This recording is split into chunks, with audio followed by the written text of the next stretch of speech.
VS novel world में आपका स्वागत है, जहां हर कहानी आपको नए सफ़र पर ले जाती है। आनंद लीजिए और कहानियों की दुनिया में खो जाइए।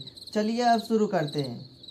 वे दोनों गली के नुक्कड़ पर एक साधारण से ढाबे में गए, जो मीरा के अब बंद हो चुके नाश्ते के ठेले के सामने था। खाने का समय था। ढाबा बड़ा नहीं था, पर ग्राहकों की भीड़ थी। नव्या और जियाची ने एक खाली जगह ढूंढी और बैठ गए।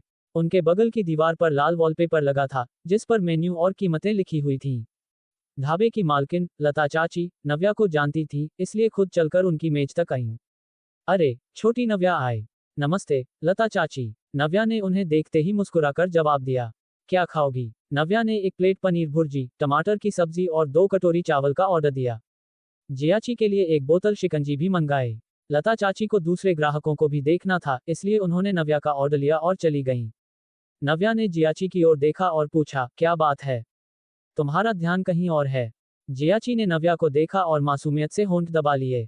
थोड़ी देर बाद उसने अपना बैग उठाया, उसमें से एक गुलाबी लिफाफा निकाला और मेज पर रख दिया। नव्या ने उसे उठाया और देखा। वह एक पल के लिए स्तब्ध रह गई, पर जैसे ही उसे बात समझ आई, वह हंसे बिना न रह सकी। लिफाफा गुलाबी था, हालांकि उस पर कुछ लिखा नहीं था, पर नव्या खत के अंदर की बात समझ गई थी। किसी ने तुम्हें प्रेम पत्र लिखा है? नव्या ने हंसते हुए पूछा। याओ जियाची ने मुंह फुलाया और बुदबुदाया, दीदी, हंसो मत। नव्या ने अपनी हंसी रोककर सिर हिलाया। ये तो सामान्य बात है, इसमें दुखी होने वाली क्या बात है? आजकल स्कूल में छात्रों के बीच चुपके से प्रेम पत्र भेजना आम बात थी। सरस्वती विद्या मंदिर के सुंदर लड़के लड़कियों को तो लगभग हर दिन ऐसे पत्र मिलते थे। जियाची गोरा, लंबा, सुंदर और थोड़ा प्यारा भी था। उसकी दीदी होने के नाते नव्या का भी मन करता था कि उसके गाल खींच ले, तो बाकी लड़कियों की तो बात ही क्या थी।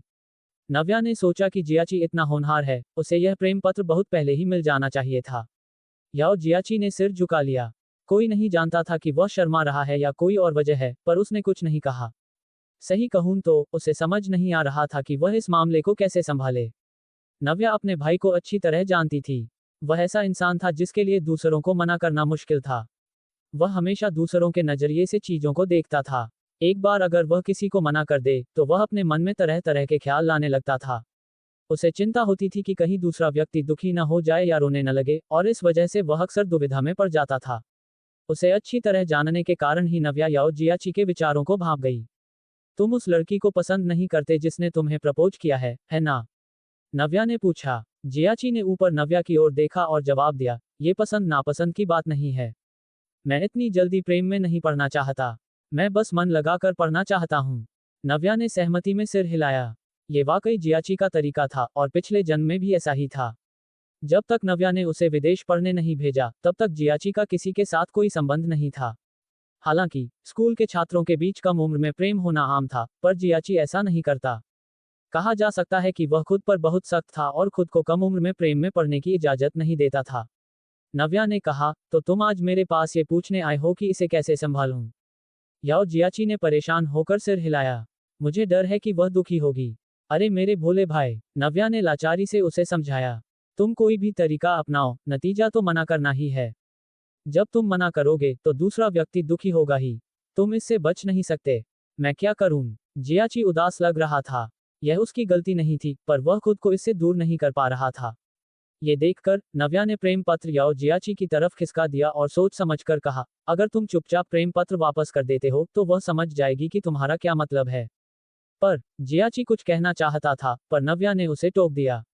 पर वह कुछ नहीं। जब तुम उसे दुखी होने से बचा नहीं सकते, तो सीधे क्यों नहीं बोलते? क्या तुम सबके सामने उसे मना करने वाले हो? जियाची ने तुरंत सिर हिलाया। नहीं। तो फिर प्रेम पत्र वापस कर दो।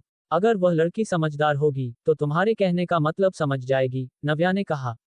याओ जियाची थोड़ी देर के लिए स्तब्ध रह गया। आखिरकार उसने चुपचाप प्रेम पत्र अपने बैग में वापस रख लिया। ठीक है, नव्या मन ही मन आह भर उठी। जियाची बहुत भोला और दयालु था। पता नहीं भविष्य में कौन सी लड़की इतनी भाग्यशाली होगी जो उससे शादी करेगी। और ये तो पहला ही प्रेम पत्र था। जियाची की योग्यता को देखते हुए यह आखिरी नहीं होगा। अगले दिन नव्या हमेशा की तरह स्कूल आई। जैसे ही उसने स्कूल में प्रवेश किया, स्थिति कल से अलग नहीं थी। कई लोग अभी भी उसे छिपकर देख रहे थे। नव्या ने उनकी तरफ नहीं देखा और सभी की नजरों को पूरी तरह नजरअंदाज कर दिया। जब वह कक्षा में लौटी, तो उसने प्रिया को एक मछली की तरह मेज पर बेजान लटके हुए देखा। वह थकी हुई लग रही थी। नव्या को देखकर प्रिया में सिर उठाने की भी हिम्मत नहीं थी। उसने सिर्फ नाक से आवाज निकाली और कहा, नव्या, सुबह की नमस्ते। प्रिया के उठने से पहले ही नव्या उसकी पतली काया के पीछे की जगह से अपनी सीट पर घुस गई। बैठने के बाद उसने चिंता से पूछा, क्या हुआ? तबीयत ठीक नहीं है? प्रिया मेज पर लेटी रही और जवाब दिया, मैं ठीक हूँ, बस नींद पूरी नहीं हुई। नव्या, अनिद्रा। प्रिया ने लंबी सांस ली और धीरे से सीधा हुई। फिर उसने कहा, सप्ताहांत के अलावा क्या मैं आमतौर पर कक्षा में नहीं आती? इसलिए निर्देशक वांग यिमिंग ने मुझे हर दिन स्कूल के बाद शूटिंग पर आने के लिए कहा है। वे रात को लगभग 10 बजे शूटिंग खत्म होने के बाद मुझे जाने देते हैं। बाकी दिन के दृश्यों की शूटिंग सप्ताहांत में होगी। नव्या ने ये सुनकर सिर हिलाया। चेन जिन ने उसे इस बारे में पहले बताया था। प्रिया ने कहा, पर कल किसी वजह से हीजीआई का रोने वाला सीन मेरे सीन से पहले था, पर वह उसे कर नहीं पा रही थी। मैं बगल में देख रही थी। मुझे लगा कि उसने बहुत अच्छा अभिनय किया, पर निर्देशक संतुष्ट नहीं हुए। उन्होंने अनगिनत बार शूटिंग की। आखिर में हीजीआई की आंखें रो रो कर सूज गईं और उसके आंसू सूख गए, तब जाकर कहीं वह सीनों के हुआ। जब मेरी बारी आई तो लगभग आधी रात हो चुकी थी। मेरी शूटिंग खत्म होने के बाद रात के 2 बज गए थे। मैं अपने घर भी नहीं गई। मैंने शूटिंग सेट के पास ही एक होटल ढूंढा और सो गई। सुबह 7 बजे उठी और स्कूल आ गई। मैं बहुत थक गई हूँ। नव्या ने ये सुनकर मुस्कुराना चाहा। उसने परेशान प्रिया को देखा और कहा, यह एक अभिनेता की मेहनत है। तुम्हें इसका अनुभव अब हो रहा है। अरे, यह मेहनत नहीं है। मैं तो बस शिकायत कर रही हूँ। प्रिया कड़वाहट से मुस्कुराए। जब उसने शूटिंग सेट के जूनियर कलाकारों के बारे में सोचा तो उसने होंठ दबा लिए। हमारे सेट पर बहुत सारे जूनियर आर्टिस्ट हैं। अभिनेताओं या अभिनेत्रियों के साथ अभिनय करने के लिए उन्हें पूरे दिन इंतजार करना पड़ता है। उन्हें देखकर ही मेरा दिल भर आता है। 2 दिन पहले निर्देशक वांग यिमिंग को पता चला कि जूनियर कलाकारों में से एक अच्छा अभिनय कर रही थी और उन्होंने उसे एक छोटा सा रोल दे दिया। उस लड़की के पास 10 लाइनें भी नहीं थी, पर वह 2 घंटे तक रोती रही। नव्या थोड़ी भावुक हो उठी। हालांकि वह कभी मनोरंजन उद्योग में नहीं रही थी, पर उसने जूनियर कलाकारों की स्थिति के बारे में थोड़ा बहुत सुना था। उसने खुद को रोक न पाए और प्रिया की पीठ थपथपाए और आह भरी। इसलिए तुम बहुत भाग्यशाली हो। इस वाक्य का मतलब सिर्फ यह नहीं था कि प्रिया को अपने पहले ही नाटक में तीसरी महिला मुख्य भूमिका मिल गई।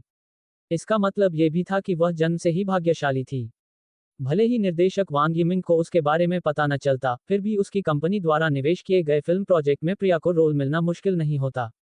प्रिया मुस्कुराई। वह जानती थी कि नव्या का क्या मतलब था। उसने सिर हिलाया और नव्या का हाथ पकड़ लिया। मेरे साथ शौचालय तक चलो, मुझे अपना चेहरा धोना है। पहला पीरियड भौतिक विज्ञान का है। मुझे डर है कि मैं सो जाऊंगी। नव्या ने सिर हिलाया और वे दोनों कक्षा से बाहर निकलकर शौचालय की ओर चल दिए। तुम्हारी शूटिंग कितने समय तक चलेगी? नव्या ने यूं ही पूछा, पर वह अंदाजा लगा रही थी कि प्रिया का नाटक कब प्रसारित होगा। उसे सार्वजनिक रूप से सामने आने से पहले प्रिया को साइन करना था। प्रिया ने होंठ दबाए। शूटिंग अभी 1 मई को ही शुरू हुई है और 1 महीना भी पूरा नहीं हुआ है। मुझे लगता है कि हम गर्मी की छुट्टियों के बाद ही पैकअप कर पाएंगे। इन दिनों टीवी नाटकों का निर्माण चक्र लंबा नहीं माना जाता था, क्योंकि उनमें से अधिकतर लगभग 20 एपिसोड के होते थे। प्रिया ने आगे कहा, निर्देशक वांग यिमिंग की हर दृश्य से अपेक्षाएं बहुत अधिक होती हैं, इसलिए हमारे सेट की प्रगति धीमी होने के लिए मशहूर है। हालांकि यह इसी साल नव वर्ष से पहले प्रसारित होगा। तुम भी जानती हो कि निर्देशक वांग यिमिंग का नाटक रेटिंग की गारंटी है। इसके अलावा युन बुयाओ और लू शियाओ इस नाटक के मुख्य कलाकार हैं। यह मशहूर हो जाएगा। नव्या ने सिर हिलाया। युन बुयाओ की टीवी नाटक में वापसी का आकर्षण ही काफी था।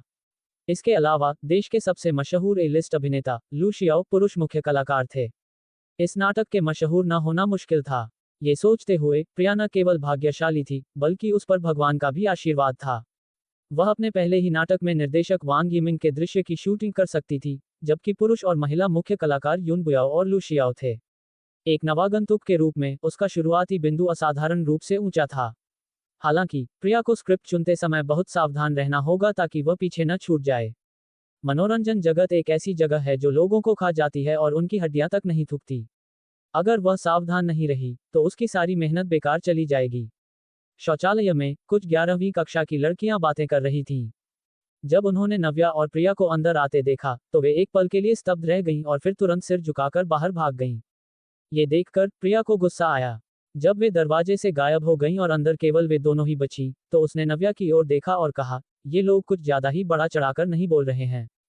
नव्या हल्के से मुस्कुराए। मुझे इसकी आदत हो गई है। ध्यान मत दो। प्रिया ने नाखुशी से बुदबुदाया, कितना हास्यास्पद है। नव्या को अब कोई फर्क नहीं पड़ता था। न केवल उसे कोई फर्क नहीं पड़ा, बल्कि नव्या ने यह भी महसूस किया कि इस मामले से उसे जो फायदा हुआ वह था शांति और सुकून। पहले वह जहां भी जाती थी उसकी पीठ पीछे आलोचना होना तय था, और उस समय इन लोगों को इस बात का डर भी नहीं होता था कि वह उन्हें सुन लेगी। नव्या को कुछ असहनीय बातें सुननी पड़ती थीं। भले ही उसका दिल कितना भी मजबूत क्यों न हो, यह उसके मूड को थोड़ा बहुत प्रभावित करता ही था। पर जब से जी हाओ यू के फोन कॉल से प्रीति के परिवार का दिवाला निकल गया है, किसी की हिम्मत नहीं होती कि वह उसे कुछ बुरा कहे। नव्या जानती थी कि वह खुद को धोखा दे रही है। आखिर ये लोग अभी भी उसके बारे में अकेले में बात करते होंगे। पर नव्या के लिए उसे ये बातें न सुनने देना ही एक बड़ी सुधार थी। ये प्रोत्साहन के लायक था। इसके अलावा नव्या ने आज ये भी समझ लिया था, हालांकि ये लोग तुरंत उससे बचने का नाटक करते थे, पर आखिर में वे उससे नहीं बल्कि जी हाओ यू से डरते थे। उन्होंने जी हाओ यू का डर उस पर डाल दिया था क्योंकि उसने जी हाओ यू के रोशनी का इस्तेमाल किया था। कम से कम अभी के लिए किसी की हिम्मत नहीं होनी चाहिए कि वह उसे फिर से परेशान करे। इस बारे में बोलते हुए ये लोमड़ी द्वारा शेर की शक्ति का इस्तेमाल करने जैसा लग रहा था, पर नव्या को इससे कोई फर्क नहीं पड़ा। जब तक स्कूल में उसके दिन शांत रहते तब तक वह उसके लिए काफी मूल्यवान था। इस मामले में वह जी हाओ यू पर गुस्सा नहीं थी, बल्कि वह उसे श्रेय देना चाहती थी। दोपहर को नव्या को बाई जो का फोन आया। खाने के समय उसने स्कूल में एक कोना ढूंढा जहां कोई नहीं था और फोन उठाया। क्या हुआ? नव्या सीधे मुद्दे पर आई। बाई जो एक पल के लिए रुका और फिर बोला, हो गया। दूसरी पार्टी को यह परियोजना पूरी करने का विश्वास है। हालांकि होटल एम की संरचना जटिल लगती है, पर यह उतना मुश्किल नहीं है जितना उन्होंने सोचा था। दूसरी पार्टी को विश्वास है कि वे इस परियोजना की मुश्किलों को दूर कर सकते हैं। नव्या को राहत मिली। ये तो बहुत अच्छी बात है। अनुबंध जल्द से जल्द तैयार करवाओ। उसे चिंता थी कि यह सहयोग काम नहीं करेगा क्योंकि वह देवपुरी में चेनलेई के अलावा किसी और रियल एस्टेट व्यवसायी को नहीं जानती थी, न ही किसी अन्य निर्माण सामग्री आपूर्तिकर्ता या निर्माण टीम को। इसके अलावा अगर चेनलेई का सेंचुरी ग्रुप इस परियोजना को नहीं ले पाता, तो सामान्य कंपनियां भी ऐसा नहीं करेंगी। फिर उसे पता नहीं होता कि वह किसे ढूंढे। खुशकिस्मती से चीजें अच्छी दिशा में बढ़ रही थीं। यूबिन पहले ही अनुबंध का मसौदा तैयार करने के लिए कंपनी वापस जा चुका है। बाई जो ने कहा, ओह हाँ, बॉस। अध्यक्ष चेन ने कहा कि वह आज रात आपको अपने घर पर आमंत्रित करना चाहते हैं। क्या उनके घर जाऊं? नव्या ने चौंक कर पूछा। हालांकि एक बार फिर सोचने पर उसे राहत मिली। शायद सहयोग सफल होगा। अंकल चेन अपनी साझेदारी को आगे बढ़ाने के लिए उसे या ईस्ट सी रियल एस्टेट को और समझना चाहते थे। आखिरकार चेनलेई अनुभवी थे। सिर्फ ये परियोजना ही उन्हें ईस्ट सी रियल एस्टेट की भविष्य की विकास क्षमता को देखने देगी। अगर वह एक दीर्घकालिक रणनीतिक साझेदारी योजना स्थापित कर सके, तो यह निस्संदेह सेंचुरी ग्रुप के लिए फायदेमंद होगा। बाई जो के जवाब का इंतजार किए बिना नव्या ने कहा, मैं समझ गई। कृपया मुझे वह पता भेज दे जो उन्होंने आपको दिया है। मैं आज रात वहां जाऊंगी। बाई जो, ठीक है। नव्या के भी वही विचार थे। ईस्ट सी रियल एस्टेट अभी अभी स्थापित हुआ था। अगर वह अभी एक स्थिर व्यावसायिक भागीदार बना सकती है, तो यह निगम के लिए एक अच्छी बात होगी, और चेनलेई हमेशा उसकी सबसे अच्छी पसंद थे। उसी समय समृद्धि नगर में अर्जुन ग्रुप की इमारत में सबसे ऊपर की मंजिल पर अध्यक्ष के कार्यालय में अर्जुन सिर झुकाकर एक परियोजना दस्तावेज पढ़ रहे थे। उनके बाएं हाथ में कॉफी ठंडी हो चुकी थी, पर ऐसा नहीं लगा कि उन्होंने उसे छुआ है। किसी ने दरवाजा खटखटाया। अर्जुन ने बिना ऊपर देखे कहा, अंदर आ जाओ। दाढ़ी वाला एक अधेड़ उम्र का आदमी दरवाजा खोलकर अंदर आया। वह एक महंगे सूट में था और तेजी से चल रहा था। उसका चेहरा गंभीर था। अध्यक्ष ली चांगलोंग के अर्जुन के डेस्क तक पहुंचने से पहले ही उसने बेचैनी से कहा, सेंचुरी ग्रुप से खबर आई है। दूसरी पार्टी ईस्ट सी रियल एस्टेट के साथ सहयोग कर रही है। क्या? अर्जुन ने ऊपर देखा और भौहें सिकोड़ी। ईस्ट सी रियल एस्टेट सेंचुरी ग्रुप के साथ सहयोग कर रही है। ली चांगलोंग ने सिर हिलाया। हमारे लोगों ने खबर भेजी है। ये सच है। दोनों पक्षों ने सुबह ही एक परियोजना बैठक की थी। वे सहयोग करने वाले हैं। व्यावसायिक जगत में प्रतिस्पर्धा कड़ी थी, और विरोधी की कंपनी में जासूस रखना कोई रहस्य नहीं था। यहां तक कि अर्जुन ग्रुप जैसी एक अग्रणी कंपनी ने भी कई अन्य कंपनियों में मुखबिरों को रिश्वत दी थी ताकि उनकी हर चाल को समझा जा सके। अर्जुन का चेहरा गंभीर था। उन्होंने एक पल के लिए सोचा और फिर कहा, ईस्ट सी रियल एस्टेट को नीलाम हुई जमीन पर जल्द ही काम शुरू करना होगा, पर उनकी नई कंपनी के पास निर्माण टीम या निर्माण सामग्री आपूर्तिकर्ता नहीं है। बस हमने कुछ सुना नहीं। सेंचुरी ग्रुप बहुत जल्दी काम कर रहा है। ली चांगलोंग ने उन्हें याद दिलाया, अध्यक्ष, ईस्ट सी रियल एस्टेट ने सेंचुरी ग्रुप को ढूंढने की पहल की है। अर्जुन हैरान रह गए। ईस्ट सी रियल एस्टेट ने सेंचुरी ग्रुप को ढूंढने की पहल की? ली चांगलोंग ने सिर हिलाया। ऐसा लगता है कि ये दोनों कंपनियां लंबे समय से संपर्क में थीं। नहीं तो ईस्ट सी रियल एस्टेट बिना किसी तुलना के सीधे सेंचुरी ग्रुप की निर्माण सामग्री और निर्माण टीम का उपयोग करने का फैसला नहीं करती। यह उद्योग में आम नहीं है। दूसरी पार्टी ने किस जमीन पर काम शुरू किया? अर्जुन ने पूछा। उस समय ईस्ट सी रियल एस्टेट ने 2 जमीन के टुकड़े खरीदे थे। एक समृद्धि नगर में रेलवे स्टेशन के पास था और उसकी जगह अच्छी थी। दूसरा रत्न भंडार क्षेत्र में स्कूलों के बीच में था। वह जमीन का एक बड़ा टुकड़ा था। हालांकि जैसे ही उन्होंने पूछा, अर्जुन ने जवाब दिया, ये रेलवे स्टेशन के पास होना चाहिए। स्कूलों में अभी कक्षाएं चल रही हैं, इसलिए वे रत्न भंडार क्षेत्र की जमीन पर निर्माण शुरू नहीं कर सकते। ली चांगलोंग ने भी यही सोचा। अर्जुन एक पल के लिए चुप रहे। सेंचुरी ग्रुप के प्रतिस्पर्धी के रूप में जब दोनों कंपनियों ने अचानक सहयोग किया, तो अर्जुन ग्रुप को स्वाभाविक रूप से संकट का एहसास हुआ। ईस्ट सी रियल एस्टेट ने देवपुरी रियल एस्टेट जगत में प्रवेश करते ही सेंचुरी ग्रुप को चुना। ये निस्संदेह एक बड़े पेड़ के सहारे रहने और उसकी छाया का आनंद लेने का कदम था। हालांकि अर्जुन यह नहीं समझ पा रहे थे कि जब कंपनी की ताकत के मामले में अर्जुन ग्रुप सेंचुरी ग्रुप से बेहतर विकल्प था, तब भी उन्होंने ईस्ट सी रियल एस्टेट के प्रभारी को क्यों नहीं देखा। ये स्पष्ट था कि अर्जुन ग्रुप उन भागीदारों में शामिल नहीं था जिन पर दूसरी पार्टी विचार कर रही थी। इस दौरान इन दोनों कंपनियों की गतिविधियों पर और ध्यान दें। जिस परियोजना को वे शुरू करने वाले हैं, उसके बारे में और जानकारी हासिल करें। मैं देखना चाहता हूं कि ईस्ट सी रियल एस्टेट कितना उथल पुथल मचा सकता है। अर्जुन कठोर थे। व्यवसाय में वह अपने विरोधी पर कभी दया नहीं दिखाते थे। दोपहर में स्कूल के बाद नव्या और शिवानी बातें करते और हंसते हुए बस स्टॉप तक गए। नव्या, मेरा परिवार अगले हफ्ते शिफ्ट हो रहा है। स्कूल के बाद मैं तुम्हारे साथ सिर्फ आधा सफर बस में जा पाऊंगी। घंटाघर क्षेत्र पहुंचकर मैं उतर जाऊंगी। शिवानी ने उसकी ओर देखकर कहा। नव्या समझ गई और हल्के से मुस्कुराए। शिवानी ने एक नया रिनोवेशन किया हुआ पुराना घर खरीदा था। स्वाभाविक रूप से जब वह चाहे तब शिफ्ट कर सकती थी। मेरे घर का अभी भी रिनोवेशन चल रहा है। मुझे लगता है कि शिफ्ट होने में अभी कुछ समय लगेगा, नव्या ने यूं ही कहा। शिवानी ने होंठ दबाए। मुझे आश्चर्य है कि दक्षिण बस्ती को कब तोड़ा जाएगा। तोड़फोड़ का शुल्क ज्यादा नहीं है। जैसे ही उसने अपनी बात खत्म की, शिवानी की नजर सड़क के किनारे अखबार स्टैंड के बाहर रखी एक पत्रिका पर पड़ी। वह रुक गई और आगे झुक गई। नव्या हैरान रह गई और उसने भी उधर देखा। शिवानी उस तरह की सेलिब्रिटी पत्रिकाओं को नहीं देख रही थी जो सामान्य लड़कियां खरीदती थीं, बल्कि एक फैशन पत्रिका को देख रही थी। कवर पर पश्चिमी चेहरे वाली एक लंबी मॉडल थी। उसका चेहरा उत्तम और शीतल था और उसकी एक मजबूत आभा थी। ये बहुत सुंदर है। शिवानी खुद को रोक नहीं पाए और विस्मय से कहा।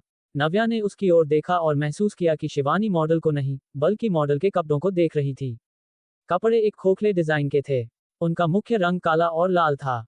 कुल मिलाकर वे त्रिविमीय महसूस हो रहे थे, जो किसी को भविष्य की तकनीक का एक दृश्य अनुभव देते थे। नव्या को थोड़ा आश्चर्य हुआ कि शिवानी को फैशन में दिलचस्पी थी और उसकी पसंद अच्छी थी। आम लोग ऐसे डिजाइन की सराहना नहीं कर पाते। हालांकि पत्रिका कसकर लपेटी हुई थी और उसे खोला नहीं जा सकता था। शिवानी ने पत्रिका उठाई और पीछे की तरफ कीमत देखी। फिर उसने अनिच्छा से उसे वापस रख दिया। तुम्हें पसंद है? नव्या खुद को रोक नहीं पाए और पूछा। शिवानी ने सिर हिलाया। ये बहुत महंगा है। वे दोनों एक साथ पली बड़ी थीं। नव्या ने कभी नहीं देखा था कि शिवानी ने किसी चीज में दिलचस्पी लेने की पहल की हो। बेशक, गौरव इसका अपवाद था। मैं तुम्हें उपहार दूंगी, नव्या ने कहा और पत्रिका उठा ली। उसने अखबार स्टैंड में नाटक सुन रहे मालिक से कहा, मालिक, मुझे ये चाहिए। मालिक चश्मे वाला एक बूढ़ा आदमी था। उसने नव्या के हाथ में पत्रिका की ओर देखा और कहा, 4.5 रुपये। नव्या, नहीं, ये बहुत महंगा है, शिवानी ने प्रतिक्रिया दी और तुरंत उसे रोका। उनके जैसे बस्ती में पले बड़े बच्चे एक फैशन पत्रिका खरीदने के लिए कुछ रुपए खर्च करने को तैयार नहीं होते। हालांकि नव्या ने शिवानी की आंखों में कुछ अलग देखा। ये पत्रिका दूसरों की नजरों में चकाचौंध हो सकती थी, पर शिवानी की आंखों में नव्या ने प्रशंसा और उत्साह देखा। उसे ये सचमुच पसंद थी। इसलिए नव्या ने मालिक को भुगतान किया और शिवानी को पत्रिका सौंप दी, शिवानी की बातों पर ध्यान न देते हुए। मैंने तुम्हें इन सभी सालों में कुछ नहीं दिया है। मेरे साथ औपचारिकता मत करो। शिवानी ने मुंह खोला, पर जब उसने नव्या के शब्द सुने तो वह भावुक हो गई। उसे ये खूबसूरती से डिजाइन किए गए कपड़े बहुत पसंद थे। वह अक्सर अखबार स्टैंड के बाहर अकेली पढ़ने के लिए फैशन पत्रिकाओं की तलाश करती थी, पर उसने कभी खरीदी नहीं थी। ये पहली फैशन पत्रिका थी जो उसकी अपनी थी। उसे सावधानी से लेते हुए शिवानी ने फुसफुसाया, धन्यवाद। नव्या ने शिवानी के कंधे पर हाथ रखा। मैंने तुमसे कहा था कि मेरे साथ औपचारिकता मत करो। ये सिर्फ एक पत्रिका है। इस समय बस दूर से आ रही थी। नव्या ने जल्दी से शिवानी का हाथ पकड़ा और बस स्टॉप की ओर भागी। बस आ गई है, चलो। नव्या घर गई और अपने स्कूल की वर्दी बदल ली। फिर उसने अपना चेहरा धोया और चाबी लेकर चली गई। बाईजू द्वारा भेजे गए पते के अनुसार चेन लेई का घर समृद्धि नगर के शिलोंग विला में था, जहां जमीन महंगी थी। नव्या एक टैक्सी में वहां पहुंची और घंटी बजाई। जल्द ही विला का दरवाजा अंदर से खुला। रेशम से बने घर के कपड़ों में एक ऐसी महिला दरवाजे पर दिखाई दी जिसने अपनी जवानी बरकरार रखी थी। वह चेन लेई की पत्नी श्रीमती लता थी। जब उन्होंने नव्या को देखा तो श्रीमती लता की आंखें चमक उठीं। उन्होंने मन ही मन सोचा, कितनी अच्छी दिखने वाली लड़की है। उसकी आंखें चमक रही हैं। नमस्ते चाची, मैं नव्या हूँ। नव्या ने मधुर आवाज में उन्हें अभिवादन किया। श्रीमती लता मुस्कुराईं और जल्दी से एक तरफ हट गईं। अंदर आ जाओ, नव्या। विला में प्रवेश करने के बाद नव्या ने अपनी चप्पलें बदलीं और श्रीमती लता के पीछे पीछे लिविंग रूम में चली गई। श्रीमती लता ने नव्या को पहली बार देखा था। वह आश्चर्यचकित थी और खुद को प्रशंसा करने से रोक नहीं पाईं। नव्या, तुम अभी स्कूल में हो, है ना? तुम इतनी कम उम्र में इतनी काबिल हो। जब तुम्हारे अंकल चेन ने मुझे इस बारे में बताया तो मैं हैरान रह गई। नव्या में एक शांत आभा थी जो उसकी उम्र की नहीं थी। वह न तो घमंडी थी और न ही बेचैन, और उसके चेहरे पर बस एक हल्की सी मुस्कान थी। ये सुनकर उसने केवल विनम्रता से कहा, चाची, आप मेरी तारीफ कर रही हैं। श्रीमती लता की नव्या के बारे में अच्छी धारणा थी। इसके अलावा वह सेंचुरी ग्रुप की प्रशासनिक प्रबंधक थी, इसलिए वह स्वाभाविक रूप से दोनों कंपनियों के बीच सहयोग के बारे में तुरंत जान गईं। हालांकि नव्या छोटी थी, पर श्रीमती लता उसे एक बच्चे की तरह नहीं मान सकती थी, इसलिए वह अधिक आदरणीय और विनम्र थी। तुम्हारे अंकल चेन ऊपर कपड़े बदल रहे हैं। तुम क्या पीना चाहती हो? चाची तुम्हारे लिए लाएंगी, श्रीमती लता ने भौहें उठाकर पूछा। नव्या, फलों का रस। धन्यवाद, चाची। श्रीमती लता ने सिर हिलाया और कहा कि औपचारिकता की कोई जरूरत नहीं है। फिर वह रसोई में चली गईं। नव्या आराम से सोफे पर बैठ गई। जल्द ही उसने दरवाजा खुलने की आवाज सुनी और एक जोरदार लड़के की आवाज अंदर आई। माँ, मैं आ गया। नव्या ने ऊपर देखा और एक स्कूल की वर्दी में एक युवक को चप्पलें बदलकर अंदर आते देखा। युवक लगभग 1.75 मीटर लंबा था और उसके छोटे बाल थे। उसकी त्वचा सांवली थी और वह थोड़ा मांसल था। कोई भी बता सकता था कि उसे व्यायाम पसंद है। हालांकि नव्या उस पर स्कूल की वर्दी देखकर हैरान रह गई। वह सरस्वती विद्या मंदिर से था। चेन किडोंग ने तुरंत नव्या को देखा और हैरान रह गया। एक पल के लिए उसे लगा कि वह गलत दरवाजे से अंदर आ गया है। जब उसने नव्या का चेहरा देखा तो उसकी आंखों में हैरानी और बढ़ गई। उसने मुंह खोला। क्या तुम? नाम उसकी जुबान तक पहुंच गया, पर उसे याद नहीं आया। नव्या लाचार थी। चूंकि दूसरी पार्टी सरस्वती विद्या मंदिर से थी, इसलिए यह आश्चर्य की बात नहीं थी कि वह उसे जानता था। वह तुरंत खड़ी हुई और अभिवादन किया। नमस्ते, मेरा नाम नव्या है। हाँ, नव्या। चेन किडोंग को बात समझ आ गई। वह खुद को नव्या से पूछने से रोक नहीं पाया। तुम मेरे घर पर क्यों हो? नव्या ने चेन किडोंग को पहले कभी नहीं देखा था, पर इसका मतलब यह नहीं था कि चेन किडोंग उसे नहीं जानता था। आखिरकार पिछले 2 दिनों से उसके बारे में सब जानते थे। शायद सरस्वती विद्या मंदिर में अब हर कोई उसे जानता था। नव्या कुछ कहने ही वाली थी कि उसने ऊपर से पैरों की आवाज सुनी। फिर चेन लेई की आवाज आई। किडोंग वापस आ गया। चेन लेई ने अपना सूट उतार दिया था और गहरे ग्रे रंग के घर के कपड़े पहने हुए थे। उन्होंने अपनी कुछ व्यावसायिक गरिमा खो दी थी और अधिक मिलनसार लग रहे थे। नव्या को देखकर वह मुस्कुराने से खुद को रोक नहीं पाए। नव्या भी यहाँ है। नव्या मुस्कुराए और अभिवादन किया। Uncle chain. उनकी बातचीत को देखकर चेन किडोंग और भी हैरान रह गया। इसके अलावा उसके पिता ने अभी उसे क्या कहकर बुलाया? नव्या। ये बहुत घनिष्ठ था। वह खुद को रोक नहीं पाया और अपना बैग सोफे पर फेंक दिया और जल्दी से चेन लेई के पास गया। पिताजी, ये हमारे घर पर क्यों है? चेन लेई हैरान रह गए। उनके चेहरे पर संदेह छा गया। तुम दोनों एक दूसरे को जानते हो? नहीं, चेन किडोंग ने कहा, पर वह हमारे स्कूल से है। चेन लेई ने यह सुनकर नव्या की ओर देखा। नव्या, तुम भी सरस्वती विद्या मंदिर से हो? नव्या खुद को कड़वाहट से मुस्कुराने से रोक नहीं पाए और सिर हिलाया। अंकल चेन, मैंने कल अपनी स्कूल की वर्दी पहनी हुई थी। कल नव्या स्कूल के बाद सीधे सेंचुरी ग्रुप में चेन लेई से मिलने गई थी। उसने सरस्वती विद्या मंदिर की स्कूल की वर्दी पहनी हुई थी। चेन लेई ने निराशा में अपना माथा पकड़ लिया। अंकल लापरवाह थे, मैंने ध्यान नहीं दिया। वह खुद को चेन किडोंग के कंधे पर थपथपाने और समझाने से रोक नहीं पाए। नव्या मेरे दोस्त की बेटी है। उसके माता पिता आज घर पर नहीं थे, इसलिए पिताजी ने उसे हमारे घर रात के खाने के लिए आमंत्रित किया। चेन लेई ने नव्या की पहचान गुप्त रखने का वादा किया था, इसलिए उन्होंने इसे अपने बेटे से भी छुपाया। चेन किडोंग ने यह सुनकर अपने पिता को संदेह की नजर से देखा और फिर नव्या की हानिरहित मुस्कान को देखा।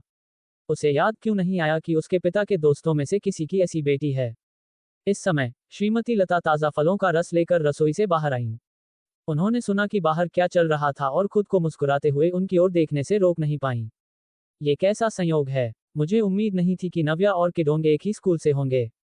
स्कूल में नव्या के बारे में अफवाहें अच्छी नहीं थीं। चेन किडोंग उन अफवाहों के कारण ही नव्या को जानता था, इसलिए उसकी धारणा उसके बारे में खराब थी। उसने होंठ दबाए और नव्या की ओर देखा। मैं उससे 1 साल बड़ा हूँ। नव्या को कोई फर्क नहीं पड़ा। दूसरी पार्टी उसे नहीं जानती थी, इसलिए अफवाहों से प्रभावित होना सामान्य था। चेन लेई की आया ने रात का खाना तैयार किया। नव्या का मनोरंजन करने के लिए उसने कुछ प्रयास किया था। व्यंजन समृद्ध और विविध थे और पौष्टिक कछुए का सूप भी था। खाने की मेज पर, क्योंकि चेन किडोंग भी मौजूद था, उन्होंने कुछ सामान्य विषयों पर बात की। श्रीमती लता नव्या के बगल में बैठी थी और समय समय पर उसे खाना परोस रही थी। चेन लेई के चेहरे से मुस्कान नहीं हटी और माहौल काफी सौहार्दपूर्ण था। हालांकि जब चेन किडोंग ने देखा कि उसके माता पिता नव्या के प्रति कितने दयालु थे, तो उसने अपने दिल में गुस्सा किया। अगर उसने अपने माता पिता को स्कूल की अफवाहों के बारे में बताया तो वे हैरान रह जाएंगे। हालांकि उसने ऐसा सोचा, चेन किडोंग खुद को नव्या की ओर देखने से रोक नहीं पाया। उसकी हल्की सी मुस्कान को देखते हुए उसका चिकना माथा खाने की मेज पर लगे झूमर की रोशनी में चमकता हुआ लग रहा था। उसकी चमकदार आंखें विशेष रूप से आकर्षक थीं। ये कहना ही होगा कि उसे इतनी करीब से देखते हुए चेन किडोंग को भी लगा कि नव्या सुंदर है। ये वह सुंदरता नहीं थी जो लोगों की नज़र को एक बार में आकर्षित करती थी, बल्कि वह सुंदरता थी जिसे कोई जितना देखता था उतनी ही अच्छी लगती थी। किडोंग, तुम बड़े भाई हो। स्कूल में नव्या का ख्याल रखना, ठीक है? चेन लेई ने अचानक चेन किडोंग से ये शब्द कहे। चेन किडोंग अचंभित था। जब उसने ये सुना तो उसने जल्दी से नव्या से अपनी नज़र हटा ली और सहज रूप से सिर हिलाया। ठीक है। हालांकि उसने ये कहा, उसने अपने दिल में गुस्सा किया। क्या उसे नव्या का ख्याल रखने की जरूरत है? उसने सुना था कि जो सुंदर आदमी 2 दिन पहले स्कूल में आया था, वह उसका अमीर वारिस प्रेमी था। सिर्फ एक फोन कॉल से प्रीति का परिवार दिवालिया हो गया। प्रीति उसकी सहपाठी थी, इसलिए चेन किडोंग ने यह तुरंत जिनशिन से सुना था। ऐसे शक्तिशाली अमीर वारिस प्रेमी के समर्थन के साथ पूरा सरस्वती विद्या मंदिर उससे महामारी के देवता की तरह छिप रहा था। कौन उसकी परेशानी का कारण बनने की हिम्मत करेगा? बेशक, ये सिर्फ चेन किडोंग के विचार थे। वह उन्हें जोर से नहीं कह सकता था। नव्या को चेन किडोंग के विचारों की परवाह नहीं थी। वह केवल चेन लेई के नियुक्ति के कारण यहाँ थी। भले ही वह जानती थी कि अंकल चेन का एक बेटा सरस्वती विद्या मंदिर में पढ़ रहा है, फिर भी वह आती। चेन किडोंग ने अपना खाना जल्दी खत्म किया और एक बास्केटबॉल लेकर बाहर चला गया। ये देखकर श्रीमती लता ने नव्या की ओर मुस्कुराया और कहा, मेरा बेटा आमतौर पर खेलों को पसंद करता है। वह हर दिन पड़ोस के बास्केटबॉल कोर्ट में दूसरों के साथ बास्केटबॉल खेलने जाता है। ये देखकर कि उसका बेटा चला गया है, चेन लेई ने अपना कटोरा और चाकू नीचे रखा। उन्होंने नव्या की ओर देखा और कहा, नव्या, मैनेजर बाई ने तुम्हें सहयोग के बारे में बताया है ना? नव्या ने सिर हिलाया। उन्होंने मुझे तुरंत बताया। मैंने उनसे अनुबंध जल्द से जल्द तैयार करने के लिए कहा। अगर कुछ गलत नहीं होता है तो हम 2 दिनों में अनुबंध पर हस्ताक्षर कर सकते हैं। बहुत बढ़िया। चेन लेई मुस्कुराए और सिर हिलाया। उन्होंने खुद को नव्या के साथ अपने विचारों को साझा करने से रोक नहीं पाया। आपकी कंपनी अभी अभी स्थापित हुई है और निर्माण सामग्री उद्योग में कदम रखना आसान नहीं होगा। एक निश्चित पैमाने की निर्माण टीम स्थापित करना और भी मुश्किल है, इसलिए अंकल चेन आपसे पूछना चाहते हैं कि क्या आपका हमारे सेंचुरी ग्रुप के साथ दीर्घकालिक सहयोग करने का इरादा है? चेन लेई ने शुरू में सोचा था कि नव्या 2 बार सोचेगी या ऐसी शर्तें लेकर आएगी जो उसके लिए अधिक लाभदायक होंगी, पर नव्या ने तुरंत सिर हिलाया और सहमत हो गई। ये स्वाभाविक रूप से सबसे अच्छा है। अंकल चेन के समर्थन से ईस्ट सी रियल एस्टेट के शुरुआती संचालन में बहुत परेशानी और प्रयास बचाया जा सकता है। नव्या की सीधी बातचीत ने चेन लेई को हैरान कर दिया। जब उन्हें होश आया तो वह जोर से हंसे। नव्या, तुम साहसी हो।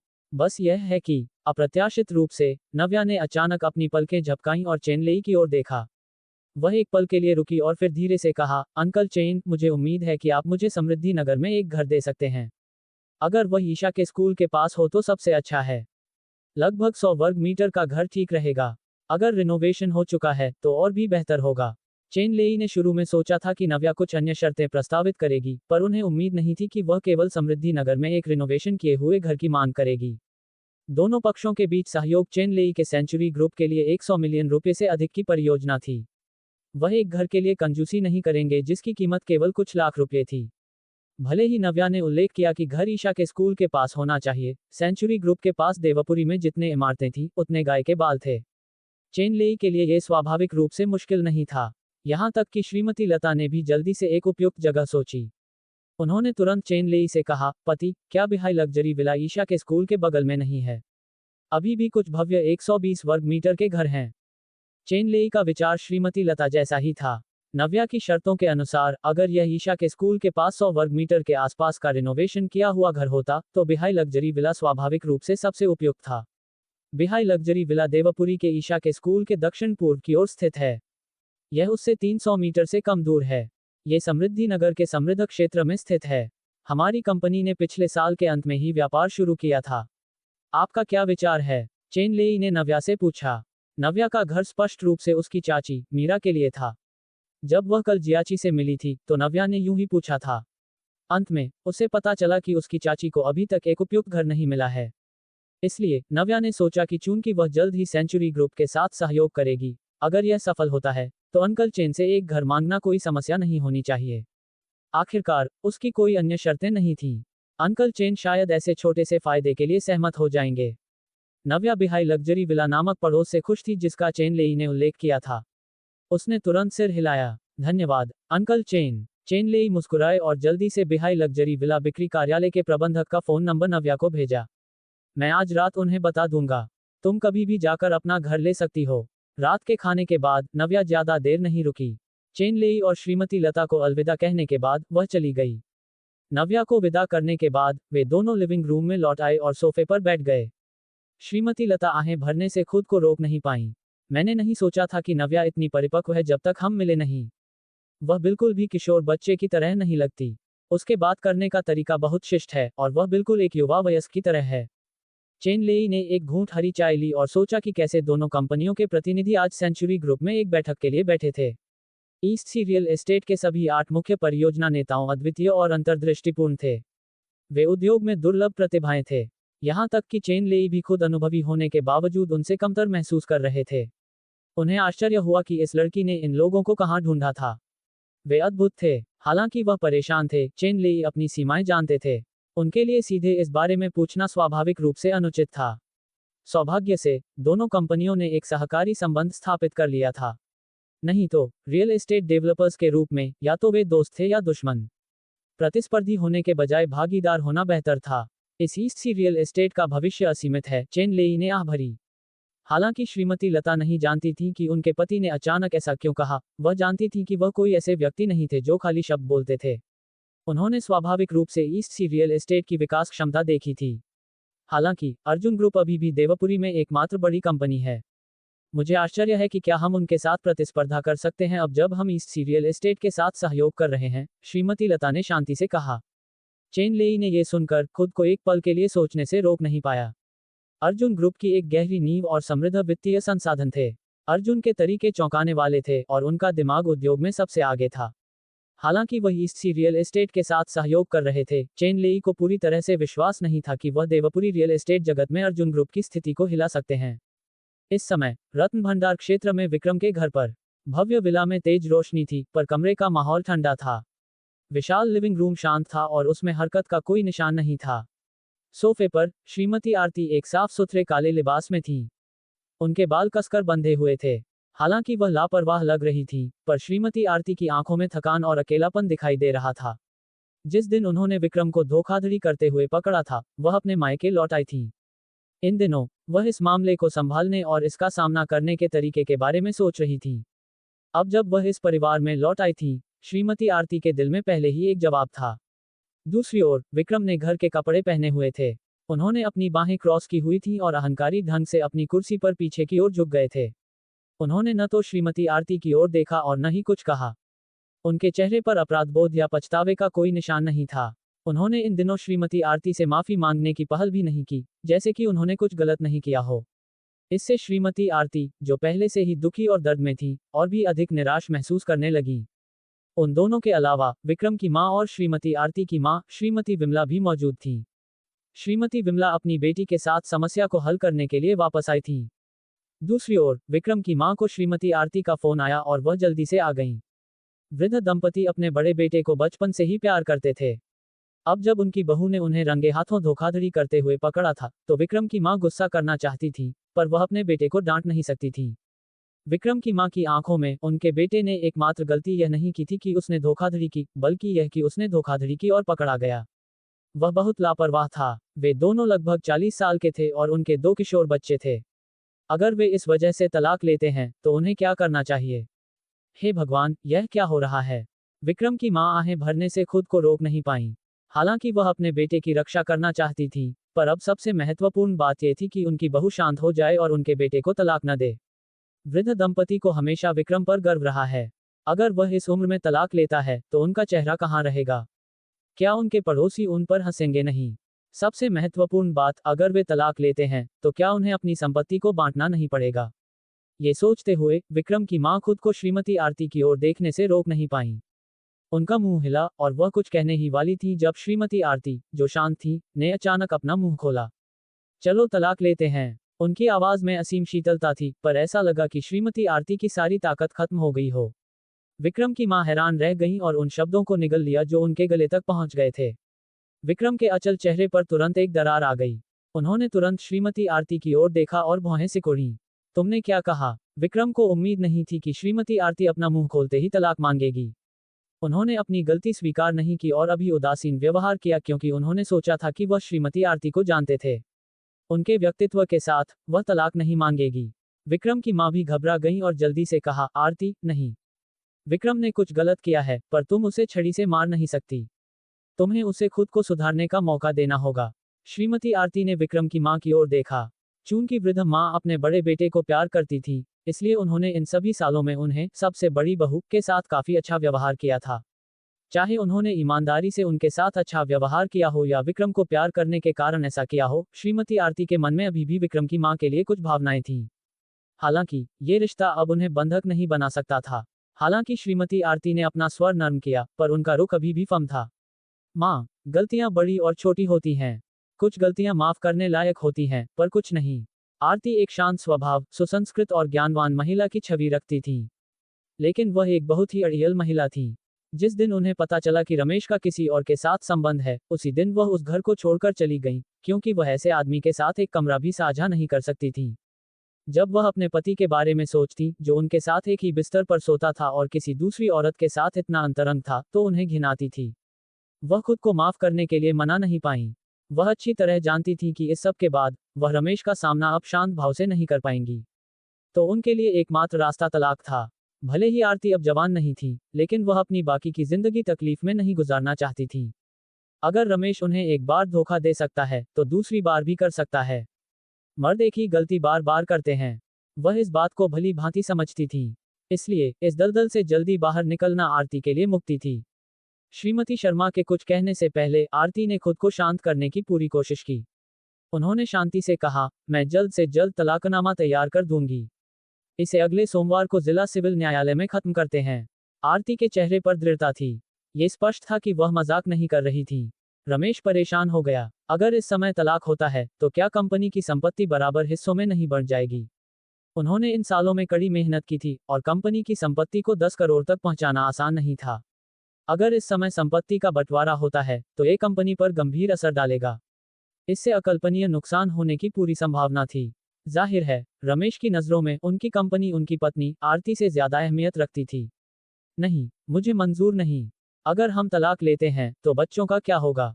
रमेश घबरा गया और तुरंत दोनों बच्चों को ढाल के रूप में इस्तेमाल किया।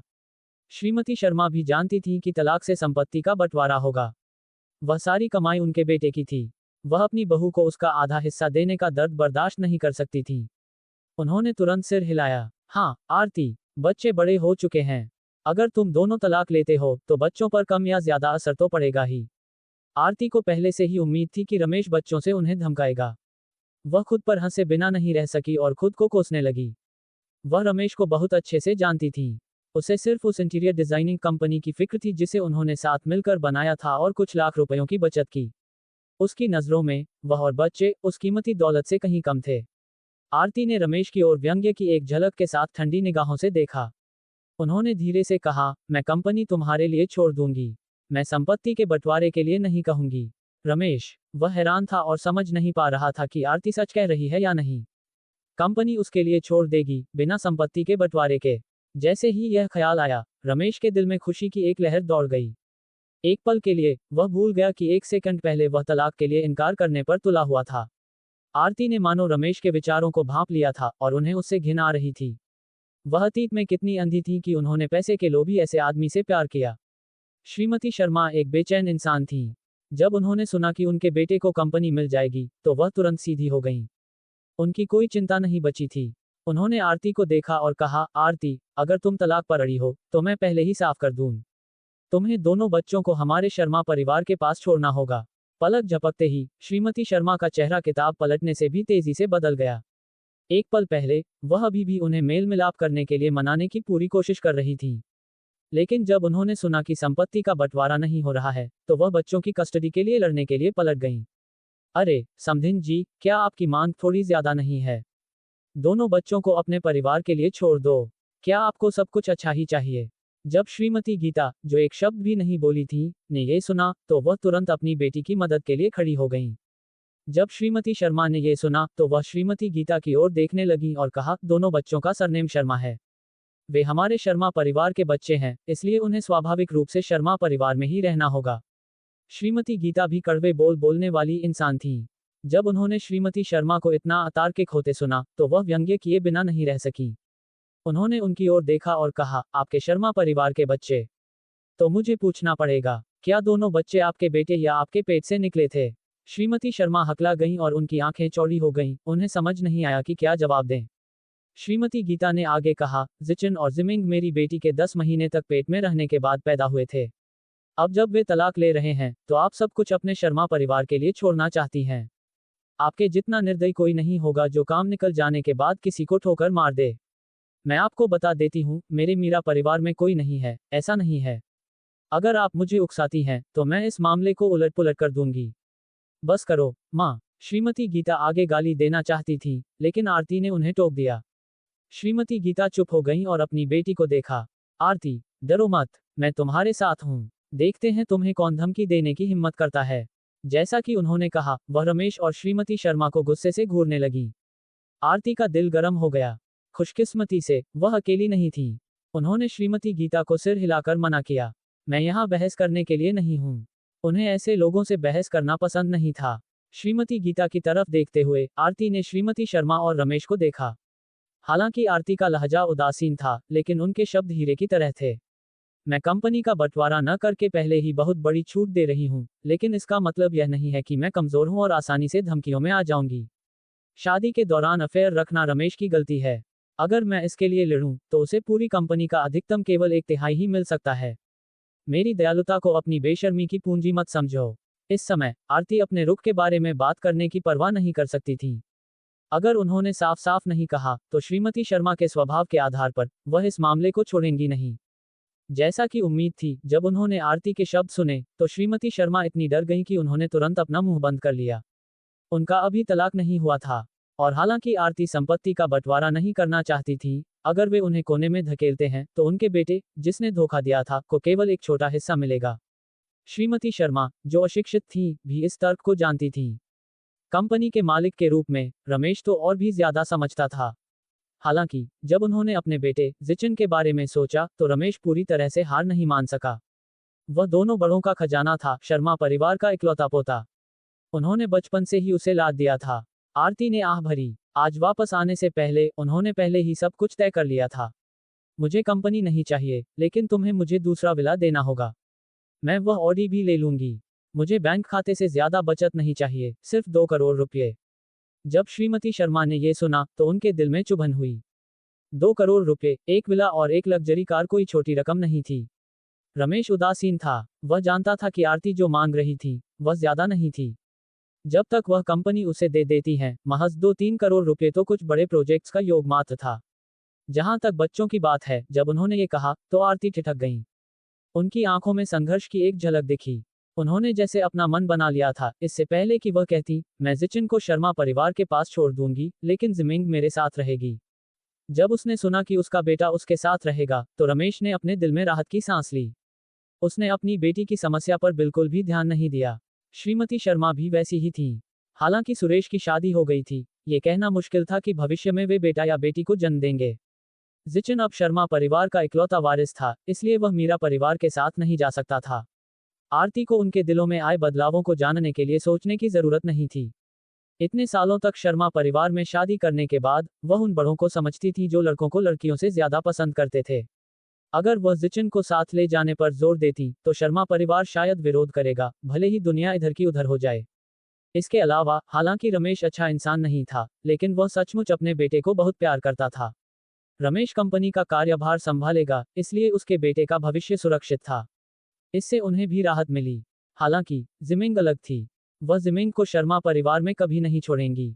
हालांकि जिमिंग पोती थी, वह शर्मा परिवार की नजरों में बिल्कुल नहीं थी। उसके दादा दादी भी वैसे ही थे और रमेश भी, इसलिए उन्हें अपनी बेटी को साथ ले जाना ही था। अंत में आरती ने कहा, हालांकि मेरे बेटे को हर महीने 5 दिन मेरे पास रहना होगा। श्रीमती शर्मा और रमेश के विरोध करने का इंतजार किए बिना आरती ने कहा, इसी तरह शर्मा परिवार को किसी भी समय जिमिंग से मिलने का अधिकार है। मैं उन्हें नहीं रोकूंगी। आरती की नजरों में उनका बेटा और बेटी बराबर महत्वपूर्ण थे। श्रीमती शर्मा कुछ भी कहने की हिम्मत नहीं कर सकी। उन्हें डर था कि अगर उन्होंने कुछ गलत कहा तो आरती फिर से कंपनी का बंटवारा चाहेंगी। वह केवल बेचैनी से अपने बेटे को देख सकी। इस समय रमेश न केवल गुस्सा नहीं था, बल्कि उसे अपनी पत्नी से छुटकारा पाने की खुशी भी महसूस हो रही थी। उसके दिमाग में प्रीति को तलाक के बारे में बताने का अवांछित दृश्य आ गया। वह एक पूरा कमीना था। इस समय आरती को यह अनुमान लगाने की परवाह नहीं थी कि वे क्या सोच रहे हैं। थोड़ी देर बाद ये देखकर कि दोनों ने एक शब्द भी नहीं कहा, वह खड़ी हो गईं। तो ये तय हो गया, अगले सोमवार को सुबह 9 बजे जिला सिविल न्यायालय में मिलते हैं। जैसा कि उन्होंने कहा, उन्होंने रमेश की ओर ठंडी निगाहों से देखा। अगर तुमने आने की हिम्मत नहीं की तो मैं अदालत में तलाकनामा जमा कर दूंगी और तलाक का मुकदमा करूंगी। मैं संपत्ति के बंटवारे की भी मांग करूंगी। जैसे ही उन्होंने अपनी बात खत्म की, वह श्रीमती गीता को खींचकर पीछे मुड़े बिना बाहर चली गईं। श्रीमती गीता के जाने से पहले वह मुड़कर थूकना नहीं भूली, थू, तुम तो जानवर से भी बदतर हो। जिस पल वह विला से निकली, आरती का मजबूत मुखौटा अचानक टूट गया और उनके आंसू बहने लगे। श्रीमती गीता को यह देखकर दिल में दर्द हुआ। उन्होंने तुरंत अपने बैग से एक टिश्यू निकाला और उसे पकड़ाया। वह अपने दिल में गुर्राई, आरती, तुम बहुत नर्म दिल हो। तुम दोनों ने उस कंपनी को साथ में कड़ी मेहनत से बनाया। तुम उस कमीने को इतनी आसानी से फायदा कैसे उठाने दे सकती हो? आरती ने अपने आंसू पोंछे और सिर हिलाया। ठीक है माँ, यह मेरा फैसला है, अब इसमें दखल मत दो। कंपनी का बंटवारा करने से किसी को फायदा नहीं होगा। इससे कंपनी बंद भी हो सकती है। हालांकि आरती ने कंपनी रमेश के लिए छोड़ दी थी, लेकिन उन्होंने सोच समझकर ऐसा किया था। जब उनका बेटा बड़ा हो जाएगा तो पूरी कंपनी उसी की होगी। उन्हें इस समय कंपनी छीनने की जरूरत नहीं थी। इसके अलावा उनका घर टूट चुका था। इतने सारे पैसों का क्या फायदा? दूसरी तरफ रमेश को राहत मिली। जब से उसे जवान और खूबसूरत प्रीति से प्यार हुआ था, उसने कभी तलाक के बारे में नहीं सोचा था। हालांकि उन्होंने तलाक नहीं लिया था क्योंकि उनकी सबसे बड़ी चिंता कंपनी का बंटवारा थी। उनके लिए सब कुछ इतने अच्छे तरीके से खत्म हो गया था। ये सही था। न केवल उनका तलाक हो गया, बल्कि उसने पूरी कंपनी भी उसी के लिए छोड़ दी। बाथरूम जाने का बहाना बनाकर रमेश वहां छिप गया और प्रीति को ये खबर बताने के लिए बेताब था। शताब्दी समूह के साथ सहयोग के बाद प्रोजेक्ट मैनेजर योगेश ने रात भर प्रोजेक्ट अनुबंध का मसौदा तैयार किया। 2 दिन बाद दोनों कंपनियों ने तुरंत अनुबंध पर हस्ताक्षर किए। पूर्वी सागर प्रॉपर्टीज का पहला प्रोजेक्ट आधिकारिक तौर पर शुरू हो गया था और तैयारी के शुरुआती चरण में प्रवेश कर रहा था।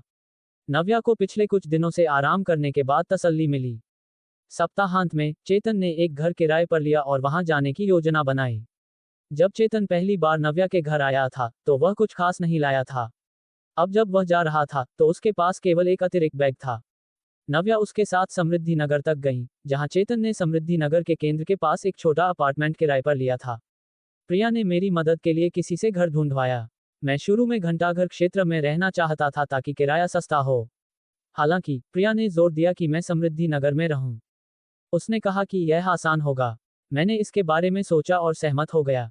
रास्ते में चेतन ने ये सब सहजता से कहा।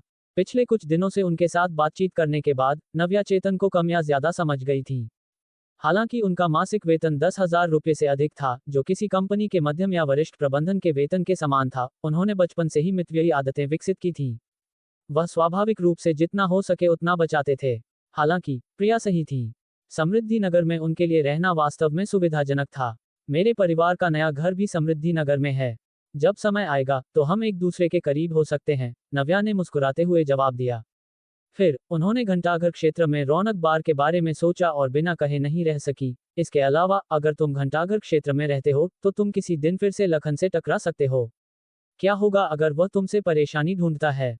अगर नव्या यह नहीं कहती तो चेतन लगभग इसके बारे में भूल ही गया होता। ये सुनकर वह बार बार सिर हिलाए बिना नहीं रह सका। हाँ, मैं ये भूल गया था।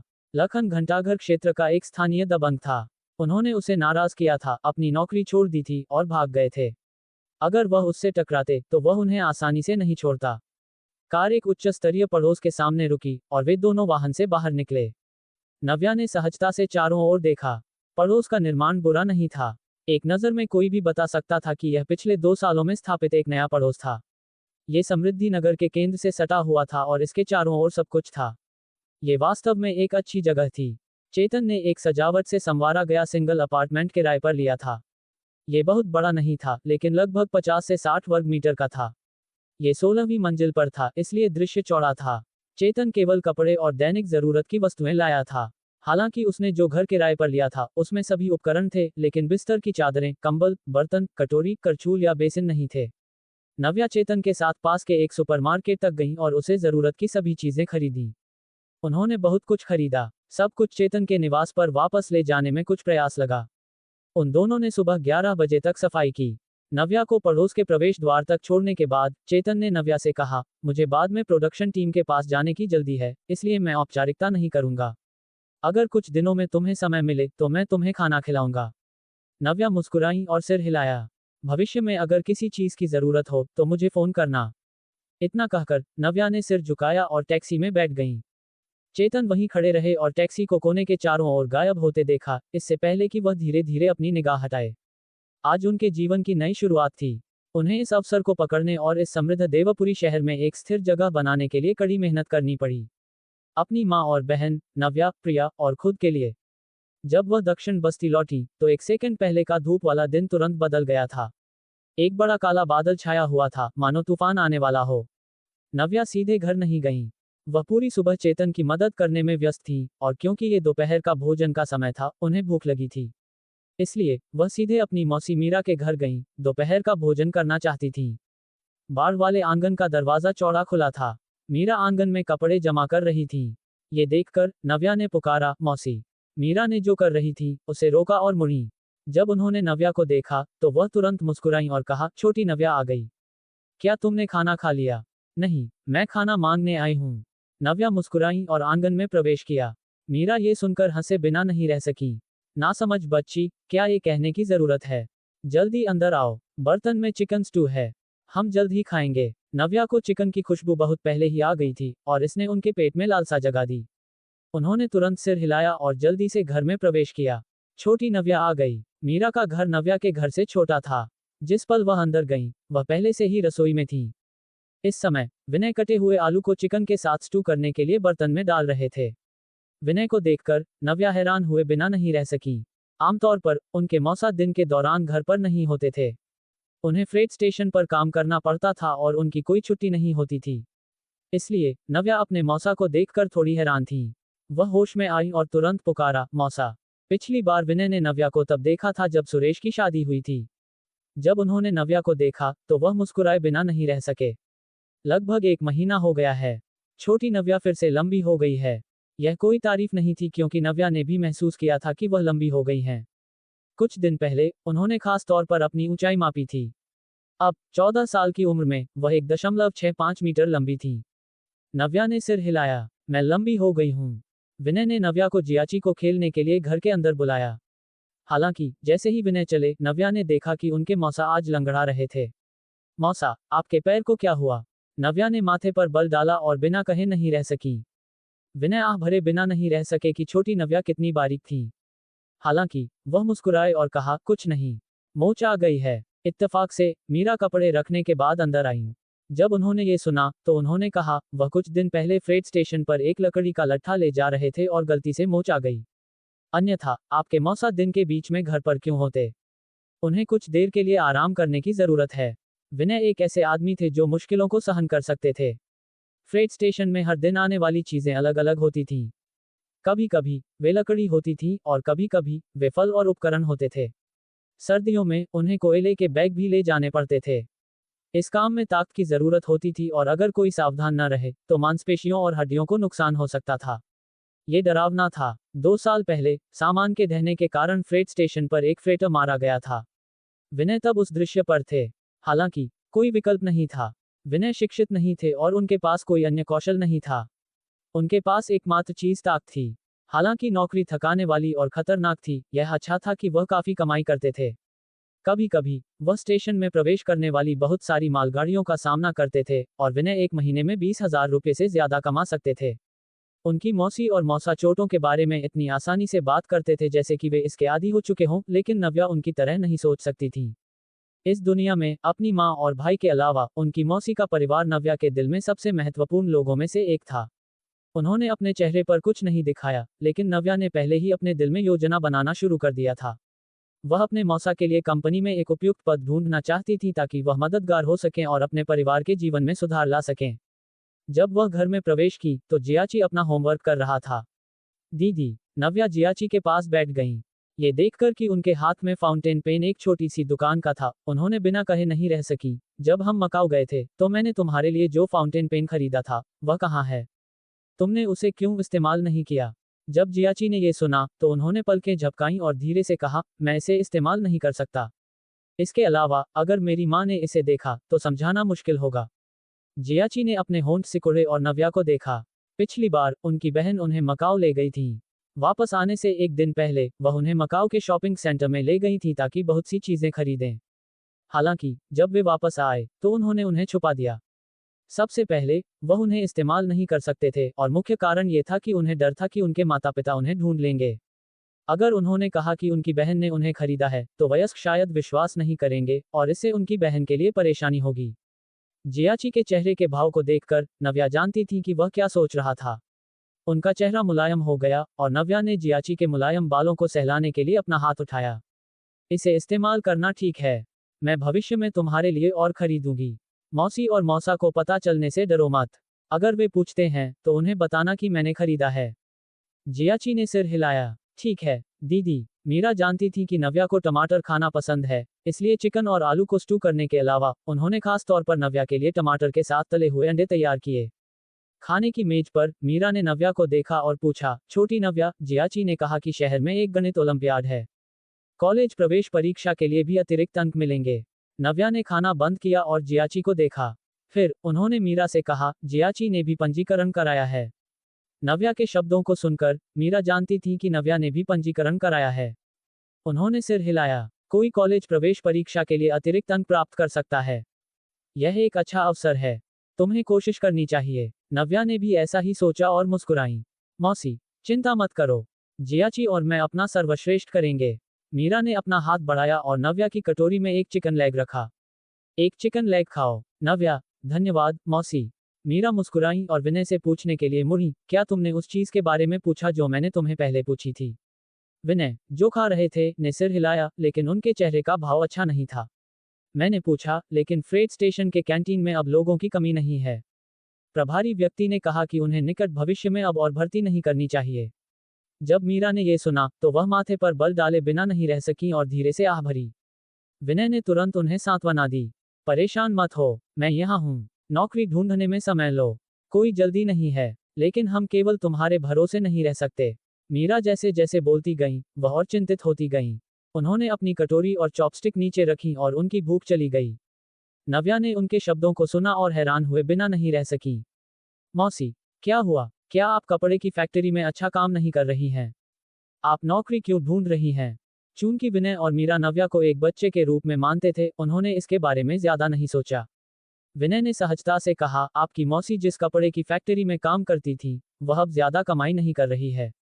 कुछ समय पहले उन्होंने कर्मचारियों को निकाला और आपकी मौसी उनमें से एक थी। मीरा ने भी आह भरी और कहा, अब देवापुरी शहर की सभी कपड़े की फैक्ट्रियों ने पूरी तरह से स्वचालित सिलाई मशीनों का आयात करना शुरू कर दिया है। कपड़े की फैक्ट्रियों में लोगों को मेरे जैसी दर्जी नहीं चाहिए, इसलिए मैं कुछ और ढूंढने के बारे में सोच रही हूँ। जैसे ही उन्होंने बात की, मीरा एक पल के लिए झिझकी बिना नहीं रह सकी। अंत में उन्होंने बड़बड़ाया, अगर यह काम नहीं करता है तो मैं भाई के पास जाऊंगी और उनसे मेरे लिए इंटीरियर डिजाइनिंग कंपनी में एक नौकरी की व्यवस्था करने के लिए कहूंगी। जब विनय ने ये सुना तो वह सबसे पहले असहमत हुए। रहने दो, चाहे तुम किसी से भी पूछो, बड़े भाई के पास मत जाना। विनय का रमेश के लिए अच्छा ख्याल नहीं था। दरअसल रमेश की नजरों में उसने कभी भी अपनी दो बहनों को गंभीरता से नहीं लिया था। शायद अगर वे पूछते तो रमेश चेहरे की खातिर मदद कर देता, लेकिन विनय भी एक ऐसे व्यक्ति थे जो आत्मसम्मान चाहते थे। अगर दूसरा पक्ष इच्छुक नहीं था तो वह उनसे मदद नहीं मांगेंगे। मीरा निराशा की स्थिति में कुछ भी आजमा रही थी। उन्होंने बोलने के बाद अपने शब्दों पर पछतावा किया। जैसा कि उनके पति ने कहा था, उन्हें किसी से भीख मांगने के बजाय अपने भाई से मदद के लिए नहीं जाना चाहिए था। भाई बहनों के बीच का रिश्ता कमजोर था, इसलिए मीरा अपने भाई का आसान नहीं लेना चाहती थी। ठीक है, परेशान मत हो, हमारे हाथ पैर ठीक हैं। क्या हम नौकरी नहीं ढूंढ सकते? विनय ने मीरा को सांत्वना दी, डर था कि वह इस वजह से परेशान हो जाएंगी। मीरा ने सिर हिलाया, लेकिन उनके चेहरे की चिंता दूर नहीं हुई। अब जब उन्हें निकाल दिया गया था, विनय ने भी अपने घायल पैर की वजह से काम करना बंद कर दिया था। कहा जाता था कि मांसपेशियों और हड्डियों की चोटों को ठीक होने में 100 दिन लगते हैं। अगर उनका पैर फुर्तीला नहीं था तो वह उन्हें काम पर वापस नहीं जाने दे सकती थी। उस पल परिवार की आय का स्रोत पूरी तरह से कट गया था। उनके पास बचत थी, लेकिन अंत में मीरा बैंक खाते में पैसे इस्तेमाल नहीं करना चाहती थी। नव्या ने सब कुछ देखा और असहज महसूस किया। शुरू में उन्होंने अपनी मां को बताने के बाद अपनी मौसी को अपने बारे में बताने की योजना बनाई थी। हालांकि उनकी मौसी के घर की स्थिति उन्हें इतना सोचने की इजाजत नहीं देती थी। उनकी मौसी को अब उनकी जरूरत थी। इस विचार को ध्यान में रखते हुए नव्या ने अपने दिल की सुनी। उन्होंने अपनी कटोरी और चॉपस्टिक नीचे रखी और मीरा को देखा। उन्होंने धीरे से कहा, मौसी, दोपहर के भोजन के बाद मैं तुम्हें दोपहर में कहीं ले चलूंगी। जब नव्या ने अचानक बात की तो मीरा और विनय हैरान रह गए। उन्होंने उन्हें देखा। हम कहाँ जा रहे हैं? मीरा ने तुरंत कहा। नव्या मुस्कुराई और उन्हें सस्पेंस में रखा। जब हम वहां पहुंचेंगे तो तुम्हें पता चल जाएगा। वह जानती थी कि अगर उन्होंने मीरा को बताया कि उन्होंने एक कंपनी खोली है तो मीरा शायद तुरंत विश्वास नहीं करेगी। आखिरकार वह अभी भी उनकी मौसी की नजरों में एक बच्ची थी। इसलिए नव्या ने मीरा को कंपनी में लाने और वास्तविकता को खुद ही बोलने देने की योजना बनाई। उन्होंने शुरू में अपने मौसा को भी अपने साथ ले जाने की योजना बनाई थी, लेकिन उनके पैर में चोट लगी थी, इसलिए नव्या को छोड़ना पड़ा। मीरा ने इसके बारे में ज्यादा नहीं सोचा। उन्होंने शुरू में दोपहर में घूमने और ये देखने की योजना बनाई थी कि क्या उन्हें कोई नौकरी मिल सकती है। आसमान में काले बादल 1 घंटे से ज्यादा देर तक छाए रहे, लेकिन बारिश नहीं हुई। खाने के बाद सूरज आसमान में ऊंचा था। मीरा ने रसोई की सफाई की और नव्या के साथ बाहर चली गईं। जब वे नव्या के घर से गुजरी तो मीरा ने अंदर देखने के लिए मजबूर हो गईं। ये देखकर कि दरवाजा बंद था, उन्होंने बिना कहे नहीं रह सकी, क्या तुम्हारी माँ घर पर नहीं है? अपनी नौकरी के कारण मीरा आमतौर पर दिन के दौरान घर पर रहती थी और केवल रात में काम करने के लिए बाहर जाती थी। पिछले कुछ दिनों से वह अस्पताल में थी। मीरा कुछ बार अस्पताल गई थी, लेकिन नव्या ने बातें बनाकर उन्हें उलझा दिया और उन्हें डर था कि उनकी मौसी चिंतित होंगी। नव्या ने सिर हिलाया। नए घर में मरम्मत चल रही है। मेरी माँ बहुत व्यस्त हैं। ये कारण सबसे अच्छा और सबसे आश्वस्त करने वाला था।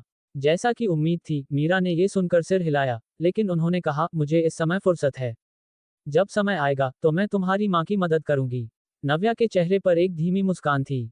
ये सोचते हुए कि उनकी माँ कुछ दिनों में छुट्टी पा लेंगी, उन्होंने और बात नहीं की और बस सिर हिलाया। जब वे जंक्शन पर पहुंचे तो वहां कुछ छोटे 3 पहियों वाले वाहन खड़े थे। दक्षिण बस्ती जैसी जगह पर टैक्सी शायद ही ग्राहकों का इंतजार करती थी। ये छोटे 3 पहियों वाले वाहन दक्षिण बस्ती की आसान शैली की टैक्सी थी। 3 पहियों वाले वाहन पर बैठने के बाद मीरा घंटाघर क्षेत्र में जाकर देखना चाहती थी। आखिरकार अगर उन्हें नौकरी ढूंढनी थी तो घर के करीब होना बेहतर था। इससे जियाची के लिए खाना बनाना भी आसान हो जाएगा। हालांकि कुछ कहने से पहले नव्या ने गहरे रंग के ड्राइवर से कहा, साहब, समृद्धि नगर की हुयान गली तक। जब ड्राइवर ने यह सुना तो उसने तुरंत इंजन शुरू किया। 3 पहियों वाले वाहन ने आवाजों की एक श्रृंखला बनाई इससे पहले कि वह समृद्धि नगर की ओर चल पड़ा। छोटी नव्या, हम कहाँ जा रहे हैं? मीरा जिज्ञासा में पूछे बिना नहीं रह सकी। नव्या ने मीरा का हाथ पकड़ने के लिए बढ़ाया और उसे कसकर हिलाया। मौसी, जब हम वहां पहुंचेंगे तो तुम्हें पता चल जाएगा। अपनी भतीजी को सस्पेंस में रखते हुए देखकर मीरा बारीकी से मुस्कुराई। उनकी आंखों के कोनों पर बारीक रेखाएं भी दिखाई दी। हा, तुम अपनी मौसी से भी इतनी गुप्त हो। नव्या केवल मुस्कुराई और कुछ नहीं कहा। वह मीरा के कंधे के खिलाफ झुक गईं। मीरा ने नव्या की निकटता महसूस की और उनकी आंखें नर्म हुए बिना नहीं रह सकी। उन्होंने आह भरी और कहा, तुम्हारे दादा दादी लड़कों को लड़कियों से ज्यादा पसंद करते हैं, लेकिन मौसी को लड़कियां पसंद हैं। अगर नीति इतनी सख्त नहीं होती तो मौसी ने एक बेटी को जन्म दिया होता। एक बेटी अच्छी होती थी। वह अपने माता पिता के गद्देदार जैकेट की तरह होती थी। खुशकिस्मती से उनका बेटा जियाची भी समझदार था।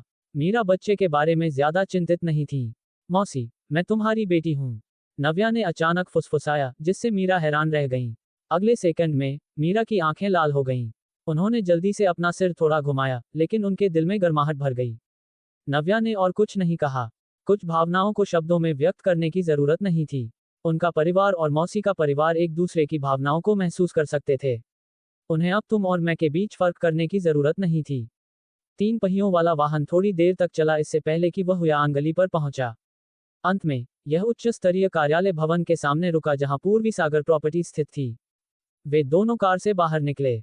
मीरा ने ऊंची इमारत को देखा, जिसका वह शीर्ष नहीं देख सकती थी, और डरी हुई महसूस की। छोटी नव्या, ये कौन सी जगह है? मीरा ने फिर से पूछे बिना नहीं रह सकी। हालांकि वह 20 से अधिक वर्षों से देवपुरी शहर में रह रही थी, लेकिन मीरा समृद्धि नगर में अक्सर नहीं आती थी, क्योंकि उनका ध्यान दक्षिण बस्ती और घंटाघर क्षेत्र में था। भले ही वह कपड़े खरीदने के लिए शॉपिंग करने जाती थी, समृद्धि नगर की दुकानें कुछ ऐसी नहीं थी जिन्हें वह खरीद सकती थी। नव्या ने उन्हें जवाब नहीं दिया। इसके बजाय उन्होंने मीरा का हाथ खींचा और कार्यालय भवन में प्रवेश किया। लिफ्ट में जाने के बाद नव्या ने 17वीं मंजिल दबाई। छोटी नव्या को देखते हुए मीरा के दिल की धड़कन तेज हो गई। उन्हें नहीं पता था कि छोटी नव्या उन्हें कहां ले जा रही थी। लोग हमेशा अज्ञात के बारे में अनिश्चित महसूस करते थे। 17वीं मंजिल पर लिफ्ट का दरवाजा एक डिंग के साथ खुला। पहली चीज जो उन्होंने देखी वह पूर्वी सागर प्रॉपर्टीज का साफ और सुव्यवस्थित फ्रंट डेस्क था। रिसेप्शनिस्ट पेशेवर पोशाक में सजी हुई थी। जब उन्होंने लिफ्ट का दरवाजा खुलते सुना तो उन्होंने ऊपर देखा। नव्या को देखकर रिसेप्शनिस्ट तुरंत खड़ी हो गई और सम्मानपूर्वक सिर झुकाया। नमस्ते सीईओ। मीरा को पता नहीं था कि क्या हो रहा था। उन्होंने चारों ओर देखा और नहीं जानती थी कि यह लड़की किसे सलाम कर रही थी। जैसे ही वह सोच रही थी, उन्होंने नव्या की आवाज सुनी। 2 गिलास पानी डालो और मेरे दफ्तर में भेजो। चूंकि वह अक्सर कंपनी में नहीं आती थी, नव्या ने 22 जोऊ से उनके लिए एक सचिव नियुक्त करने के लिए नहीं कहा था। इसलिए पे परोसने जैसी चीजों के लिए उन्होंने जिसे भी देखा उसे आदेश दिया। ठीक है, रिसेप्शनिस्ट ने तुरंत सहमत जताई और पेंट्री की ओर जाने के लिए मुड़ गई। मीरा के चेहरे पर हैरानी का भाव था। उन्होंने रिसेप्शनिस्ट की पीठ को देखा और फिर अपनी शांत भतीजी को। उन्हें कुछ भी कहने के लिए सही शब्द नहीं मिल रहे थे, या शायद उन्हें समझ नहीं आया कि क्या हुआ था। मीरा, मैं कौन हूँ? मैं कहाँ हूँ? चूंकि होटल प्रोजेक्ट शुरुआती तैयारी चरण में था, कंपनी भी सप्ताहांत में ओवरटाइम काम कर रही थी। जब सीईओ अचानक पहुंची तो सभी ने नव्या को देखकर सम्मानपूर्वक उनका अभिवादन किया। नमस्ते सीईओ, नमस्ते सीईओ, नमस्ते सीईओ। अभिवादन एक के बाद एक आए। नव्या ने जवाब में एक धीमी मुस्कान के साथ सिर हिलाया। उनका तरीका स्थिर था और वह चिंतित नहीं थी। उनमें एक नेता की छवि थी। मीरा, जो नव्या का पीछा कर रही थी, पहले से ही हक्की बक्की थी। विशाल पूर्वी सागर प्रॉपर्टीज ने 17वीं मंजिल पर एक पूरी मंजिल पर कब्जा कर लिया था और आज कंपनी में 100 से अधिक लोग ओवरटाइम काम कर रहे थे। इनमें से ज्यादातर लोग सूट और चमड़े के जूते पहने हुए थे। उनके व्यस्त आंकड़े विभिन्न विभागों से गुजर रहे थे। यहां तक कि जब उन्होंने नव्या का अभिवादन किया तो उन्होंने केवल संक्षेप में उनका अभिवादन किया, इससे पहले कि वे मुड़कर अपने काम पर ध्यान केंद्रित करें। अगर उन्होंने अपनी आंखों से नहीं देखा होता तो मीरा ने कभी विश्वास नहीं किया होता कि उन्होंने अभी अभी क्या देखा था। हर कोई लिंग की परवाह किए बिना छोटी नव्या के प्रति सम्मानजनक था और उन्हें सीईओ कहता था। यहां तक कि अशिक्षित मीरा भी जानती थी कि एक सीईओ का क्या मतलब होता है। वह एक बड़ी कंपनी की सर्वोच्च नेता थी। जब मीरा ने होश संभाला तो वह पहले से ही सीईओ के पूर्वी सागर प्रॉपर्टीज के दफ्तर में बैठी थी। सोफे पर मीरा असुविधाजनक रूप से चारों ओर देख रही थी। एक विशाल और उज्ज्वल दफ्तर में एक बड़े फर्श से छत तक की खिड़की के साथ वह देवपुरी शहर के हलचल भरे शहर के दृश्य को एक नज़र में देख सकती थी। उनकी नितंबों के नीचे एक नर्म और आरामदायक चमड़े का सोफा था। उनके सामने नव्या मुस्कान के साथ उन्हें देख रही थी। छोटी मीरा कुछ कहने ही वाली थी कि दरवाजे पर एक दस्तक हुई, जिससे वह चुप हो गई। नव्या लाचारी से मुस्कुराई और मीरा से कहा, मौसी, तुम्हें इतना घबराया हुआ होने की जरूरत नहीं है। मीरा ने अपने आप में सोचा, मैं घबराया हुआ नहीं हूँ, मैं बस हैरान हूँ। जिस व्यक्ति ने दरवाजे पर दस्तक दी वह फ्रंट डेस्क पर रिसेप्शनिस्ट थी। जैसा कि नव्या ने निर्देश दिया था, उन्होंने गर्म पानी डाला और उसे ले आई। फिर इंजीनियरिंग विभाग के प्रभारी व्यक्ति एक दस्तावेज के साथ नव्या को ढूंढने आए। सीईओ, ये शताब्दी समूह द्वारा तैयार किए गए निर्माण सामग्री के लिए पुष्टि दस्तावेज है। कृपया इस पर हस्ताक्षर करें। नव्या ने इसे लिया और इसे देखा। आमतौर पर जब वह कंपनी में नहीं होती थी तो सर्वोच्च अधिकार बाइजो के पास था। ऐसे दस्तावेज पर अंतिम हस्ताक्षर बाइजो का हस्ताक्षर होता था। दस्तावेज को पलटने की कोई जरूरत नहीं थी क्योंकि यह उनके हाथों में होने की अंतिम प्रक्रिया थी। इसमें इंजीनियरिंग मैनेजर और प्रोजेक्ट मैनेजर योगेश के हस्ताक्षर थे। वे स्वाभाविक रूप से गंभीरता से देखेंगे इससे पहले कि वे अपने नामों पर हस्ताक्षर करें। उन्होंने अंतिम हस्ताक्षर के लिए पलटा और जल्दी से अपना नाम हस्ताक्षर किया। फिर उन्होंने उस व्यक्ति से कहा, कृपया मानव संसाधन विभाग के प्रभारी व्यक्ति को बुलाओ। जब दफ्तर में केवल नव्या और मीरा अकेली रह गईं, तो मीरा ने सावधानी से पूछे बिना नहीं रह सकी, छोटी नव्या, क्या क्या चल रहा है? मीरा थोड़ी हैरान थी। हालांकि वह छोटी नव्या के पीछे पूरे रास्ते गई थी और उन्हें जो जानना था वह देखा था, वह अभी भी विश्वास नहीं कर सकती थी कि यह वास्तविक था। इतनी बड़ी कंपनी छोटी नव्या की थी। बाहर के पुरुषों और महिलाओं को देखो, क्या वे सब छोटी नव्या के कर्मचारी थे? मीरा ने बिना पूछे नहीं रह सकी, ये कब हुआ? मुझे क्यों नहीं पता था? नव्या लाचारी से मुस्कुराई। मौसी, न केवल तुम नहीं जानती हो बल्कि मेरी माँ भी नहीं जानती हैं। मीरा के बोलने का इंतजार किए बिना नव्या ने समझाना जारी रखा, ये कंपनी एक दोस्त की मदद से स्थापित की गई थी। यह अब स्थिर रूप से काम कर रही है।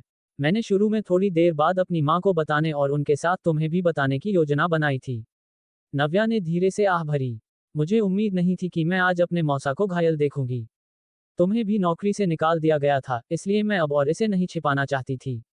मैं अपनी कंपनी में तुम्हारे और मौसा के लिए एक नौकरी की व्यवस्था करने की योजना बना रही हूँ।